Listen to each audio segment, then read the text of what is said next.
안녕하세요. 화학 강사 이수관입니다. 오늘은 이제 8강의 이제 두 번째 시간이죠. 두 번째, 원소의 주기적 성질에서 지난 시간에는 원자 반지름과 이온 반지름에 대해서 한번 살펴봤고, 지금은 이제 이온화 에너지에 대한 걸 한번 살펴볼게. 자, 첫 번째, 이온화 에너지에 대한 얘기가 나왔는데, 그래프 이렇게 나와 있죠. 그죠? 이온화 에너지도 여러분들 원자 반지름 비교할 때하고 비슷해. 뭐냐면은, 같은 주기가 됐을 때는 뭐 비교한다 그랬어? 유핵전하죠. 그래서 원자 번호가 커지면 뭐가 된다 그랬니? 유핵전하가 어떻게 된다 그랬어? 유핵전하가 커지니까 원자 반지름이 어떻게 됐다는 얘기야? 원자 반지름이 작아졌죠. 그래서 뭐야? 무한대까지 가는 게 이온화 에너지죠. 여러분들 기본적으로 이온화 에너지 정의는 뭐야? 1이라고 나왔죠. 전자 1몰이 안정한 원자일 때, 기체 상태일 때, 원자 1몰을 뭐 할 때야? 잃어버릴 때니까, 잃어버린다는 얘기는 어디까지 간다는 얘기야? 무한대까지 갈 때, 이런 얘기 하는 거죠. 자, 무한대까지 갈 때, 뭐 하는 에너지야? 잃어버릴 때, 흡수하는 에너지, 이렇게 되는 거죠. 그래서, 이때 잃어버릴 때, 좀 더 많은 에너지가 필요하겠지. 그래서, 이온화 에너지는, 또는 제1 이온화 에너지는 뭐 한다는 얘기야? 이온화 에너지는 더 커지더라. 이런 얘기 한 거고. 그래서 원자 번호가 커지면 이온화 에너지가 증가하더라. 이런 얘기고. 그 다음에 같은 족일 때 원자 번호가 커지면 같은 족 비교할 때는 뭐라 그랬어? 주기가. 그럼 원자 반지름이 더 커지니까 핵에서 멀어지니까 이온화 에너지 값은 어떻게 된다는 얘기야? 줄어들더라. 그래서 뭐 한다는 얘기야? 양이온되기가 쉽더라. 이런 얘기 했었죠. 근데 주기적인 성질이 바뀌는 곳이 위치하더라. 이런 얘기 했죠. 그러면 얘가 성립하는데 예외적인 상황이 벌어지는 곳이 어디 있다는 얘기야? 2족과 몇 족이? 13족이 있더라. 이런 얘기죠. 그러면 여기는 뭐야? NS2로 끝났고 얘는 NS2, NP로 끝났는데 에너지 준위가 얘가 S오비탈, P오비탈이 더 컸죠. 다전자일 때는 그럼 무한대까지 갈 때 흡수하는 에너지는 S오비탈에 있는 전자가 P오비탈에 있는 전자보다 더 많이 흡수하죠. 그래서 P오비탈로 가면 얘가 줄어들더라. 이런 얘기하는 거지. 그 다음에 또 꺾이는 위치가 어디 있었어? 15족과 16족이 꺾이지. 꺾이는 이유는 얘는 공통점이 뭐야? NS2, NP에 3개가 되고 얘는 NS2, NP에 4개가 되는데 얘는 P오비탈, 얘도 P오비탈 같은 주기가 되면은 같은 P오비탈에서 이온화가 되는데 얘는 무슨 전자가 있던 거야? 홀 전자가 이온화가 되는 거죠. 그 다음에 얘는 홀 전자하고 짝지은 전자가 얘가 좀 더 높아요. 에너지가 반발력 때문에. 그런 거 따지는 게 아니라 이온화를 시킬 때는 짝지은 전자부터 이온화를 시키는 겁니다. 홀 전자가 아니라.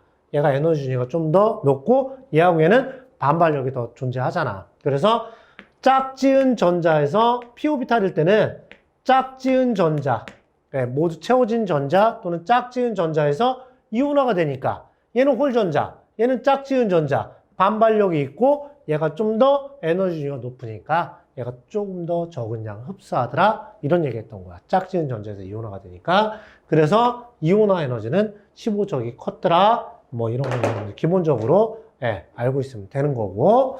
자, 그래서 이온화 에너지 한번 설명을 드렸고요. 이거를 이제 같은 쪽으로 또 그려줄게. 같은 쪽으로 그려주면 X축을 족으로 바꾸고 그 다음에 Y축을 이온화 에너지로 바꾸면 2주기부터 그릴게. 2주기 리튬 1쪽부터 그려보면 올라가다가 꺾였다가 다시 엄청 많이 꺾이진 않습니다. 자, 내려갔다가 다시 올라갔다가 이런 식으로 가지. 얘가 18쪽. 꺾이는 위치가 몇 쪽이라 그랬어? 2족과 13족이 꺾이고 15족과 16족이 꺾인다는 얘기겠지. 여기 14, 17족도 있고 그럼 그래프 그릴 때 얘가 지금 2주기였다면 3주기는 같은 족일 때 원자 번호가 커지면 이온화 에너지가 줄어드니까 얘가 리튬이었다면 나트륨이 더 줄어들겠지. 그래서 올라갔다가 꺾어졌다가 올라갔다가 이런 식으로 나타나겠죠. 얘가 3주기야. 그래서 여러분들한테 이 리튬과 알루미늄 이렇게 그리면 알루미늄이 더 작게 나오죠. 하지만 실제로 알루미늄이 좀 더 큽니다. 근데 그런 것들 비슷한 값은 여러분들에게 찾을 수 있게 줍니다. 그래서 평가원에서는 얘하고 얘를 구분할 수 있게 J를 준 거고 J는 얘가 확실히 크거든. 예, 근데 여러분들 기본적으로 물어보는 게 여기 있는 붕소랑 여기 있는 마그네슘이랑 누가 더 커? 붕소가 더 크다. 이 정도는 기억해둬야 되는 거고 나머지는 찾을 수 있게 주고 그 다음에 여기에 누구야? 여기에 산소랑 여기 인이랑 누가 더 크다는 얘기야. 이 주기의 산소가 더 크더라. 이 정도는 여러분들이 기억을 해둬야 되고 나머지 이런 것들은 여러분 찾을 수 있게 자료를 줍니다. 너무 그래프 그리면 얘가 더 작게 나온다고 해서 이온화 에너지가 더 작은 것은 아닙니다. 그래서 같은 족에서 여러분들이 그래프로 원소 찾을 때 필요하기 때문에 족으로 한번 표현해 봤고 지금 우리가 세 가지로 배웠죠. 그래프 그리는 거. 유액전화, 원자 반지름, 그 다음에 이온화 에너지 세 가지 배웠으니까 여러분들 한 번씩 그려봐. 자, 이거였고 가장 기본적인 거고 이거 이제 뭐냐면 순차적인 거로 이제 넘어가죠. 자, 순차적인 이온화 에너지가 여러분들한테 알려주는 정보가 있어. 아까 이온화 에너지는 전자 한 개만 떼어낼 때지. 근데 이번에는 순차적인 거는 차례차례 떼어낸다는 얘기야. 보호처럼 그렸지만 에너지 준위가 높은 오비탈부터 전자를 잃기 시작하겠죠. 그래서 여기에 보니까 가장 바깥에 있는 거 제일 첫 번째, 두 번째, 세 번째 이온화 시켰고 그 다음부터 가장 바깥 껍질의 전자가 다 모두가 이온화가 됐기 때문에 안쪽에 있는 전자로 이동했다는 얘기지. 이제 크기를 보니까 138, 438, 656, 2706 여기서 증가 비율이 가장 많이 증가했다는 얘기야. 그 이유는 뭘까? 주기가 바뀌었잖아. 그 얘기하는 거야. 또 하나 이상한 건 뭐야? 이상한 건 아니고 이 순차적인 이온화 에너지는 반드시 증가합니다. 어떤 원소든 제1과 제2와 제3과 제3 차례차례 떼어낼 때 순차적인 이온화 에너지는 무조건 증가해. 왜? 증가하는 이유는 여기 핵 전하량 값은 변해 안 변해? 변하지 않죠? 핵 전하량은 변하지 않는데 전자수가 자꾸 어떻게 돼? 줄어들고 있잖아. 그럼 전자수가 줄어들어 전자수와 관련되어 있는 게 가려막기 효과잖아. 그럼 가려막기 효과가 줄어드니까 얘가 순차적인 이온화 에너지가 증가하는 이유는 가려막기 효과가 감소하네. 핵 전하량은 그대로니까 그래서 유효 핵 전하가 커지고 있죠. 전자수가 감소하니까. 근데 얘는 보니까 무조건 증가하는데 두 번째, 세 번째하고 네 번째 차이가 많이 나네. 더 많이 증가했네. 그럼 유액 전하가 더 많이 증가했으니까 맞아. 근데 그 이유는 뭐야? 이때 주기가 더 줄어들었잖아. 주기가 감소했기 때문에 더 큰 비율로 많이 감소했다는 얘기야. 그래서 이걸 갖고 여러분들이 원자과 전자를 찾을 때는 뭐냐면은 비율로 찾는 거야. 크기로 찾는 거 아니야. 2배에서 이런 거로 찾는 게 아니라 2n분의 2n 플러스 1 이 비율로 찾는다는 얘기야. 이 비율이 가장 첫 번째로 가장 많이 증가할 때 이 비율이 첫 번째로 가장 클 때 원자과 전자수가 몇 개가 된다는 얘기야. n개가 되더라. 이렇게 되는 거야. 그럼 얘는 어디에서 가장 많이 증가했다는 얘기야? 비율이 E3에서 E4로 갈 때 얘는 뭐 한 3배 정도 되고 1.5배 되고 이런 식으로 찾는다는 얘기야. 그래서 얘가 원자과 전자가 3개. 여기서 비율이 가장 많이 증가했더라. 이렇게 찾아간다는 얘기입니다. 크기로 비교하는 게 아니라 비율로 찾아가는 거야. 그럼 얘가 몇 족이었다는 얘기야? 13족. 그러면 2원분의 2가 이 비율이 가장 큰 원소는 몇 족일까? 1족 원소가 되겠죠?